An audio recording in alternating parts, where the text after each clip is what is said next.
Baik, terima kasih rekan-rekan wartawan sudah meliput acara upacara dalam rangka Hari Guru Nasional dan juga sudah berkenan untuk kita berbagi informasi. Silakan kalau ada yang mau ditanyakan terkait dengan acara hari ini. Terkait sertifikasi yang ada 3 prioritas, salah satu yang pertama disebutkan bahwa Kemendikbud akan meningkatkan kompetensi Kualifikasi D4 atau S1. Nah, yang saya tanyakan, apakah masih banyak guru yang tidak S1 sementara undang-undang guru dan dosen itu mewajibkan harus S1? Ya, itu yang tadi saya sampaikan bahwa masih banyak guru yang belum berpendidikan D4 atau S1. Dan ini memang kita lihat sebagai sebuah realitas di mana memang banyak guru yang, mohon maaf, menjadi guru itu tidak dengan perencanaan. Banyak guru yang pada awalnya mungkin mengajar karena mengisi waktu atau karena alasan-alasan lain mereka menjadi guru, sehingga kualifikasi khususnya kualifikasi D4 atau S1-nya belum terpenuhi. Yang kedua juga memang karena ada beberapa kendala tertentu mengapa sebagian dari guru kita ini belum berpendidikan D4 atau S1. Sebagian mungkin karena letak geografis di mana mereka tidak berkesempatan untuk belajar, atau yang kedua karena mungkin alasan ekonomi sehingga mereka belum mampu melanjutkan ke jenjang D4 atau S1. Sebagian mungkin juga karena alasan keluarga, tapi kita belum tahu. Ya, intinya kami berusaha untuk pemenuhan kualifikasi D4 atau S1 sebagai amanat Undang-Undang Guru dan Dosen yang kalau kita lihat itu kan sudah hampir 20 tahun yang lalu kan, undang-undangnya tahun 2005, sekarang 2024 sudah 19 tahun yang lalu, tapi pemenuhannya memang belum terjadi. Mudah-mudahan pada mulai tahun ini kami berusaha untuk secara bertahap memberikan kesempatan kepada para guru untuk nanti dapat melanjutkan D4 atau S1.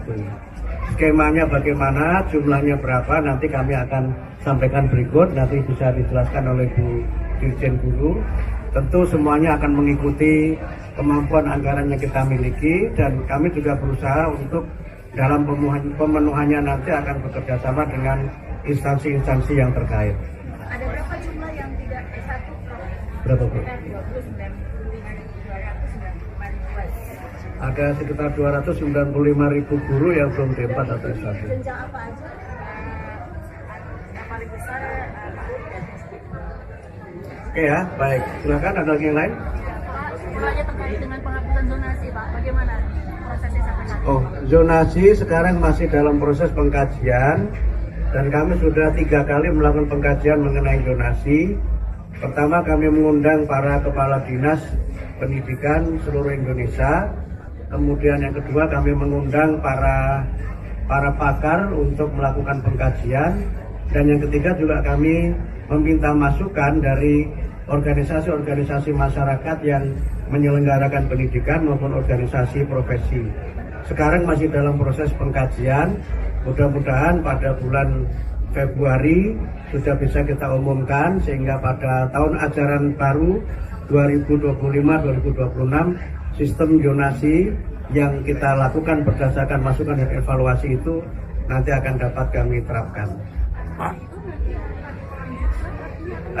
kita belum ada keputusan apakah kita akan melanjutkan seperti skema sekarang atau misalnya menghapuskan sama sekali atau melanjutkan dengan beberapa penyempurnaan. Itu semua nanti berdasarkan hasil kajian yang sekarang sedang kami selenggarakan.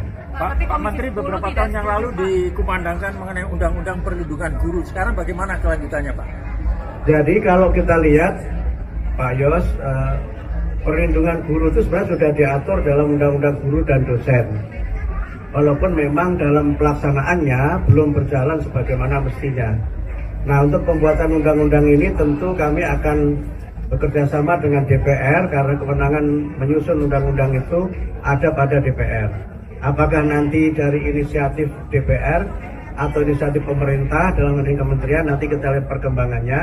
Tapi yang sekarang kami coba lakukan berdasarkan undang-undang yang ada dan berbagai peraturan yang ada, kami coba laksanakan secara maksimal dengan seperti yang saya sampaikan juga kerjasama dengan pihak-pihak terkait, khususnya dengan kepolisian, agar berbagai persoalan yang dialami oleh para guru menyangkut pengalaman sebagai korban tindakan kekerasan itu tidak terulang lagi di masa yang akan datang.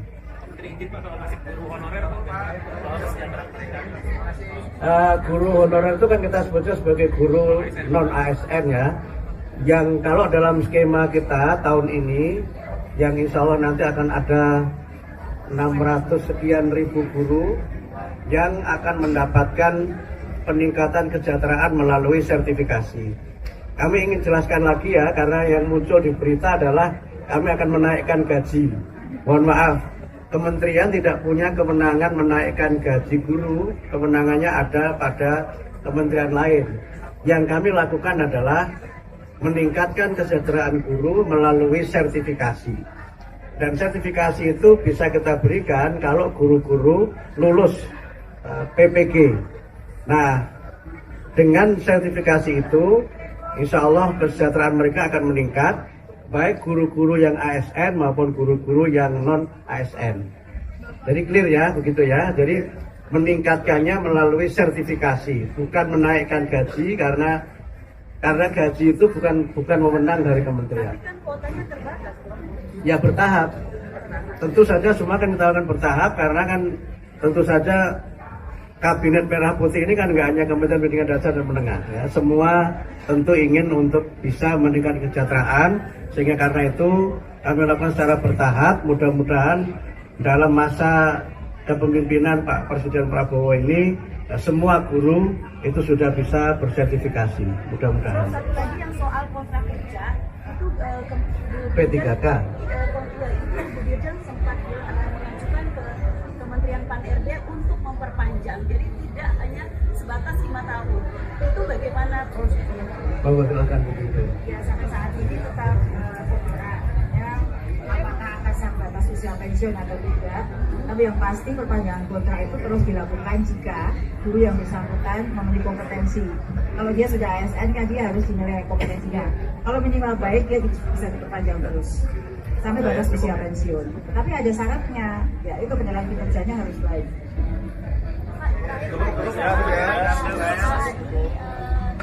Bogor, yaitu viralin makanan yang tak sesuai, makanan terus akhirnya dipanggil sama gurunya.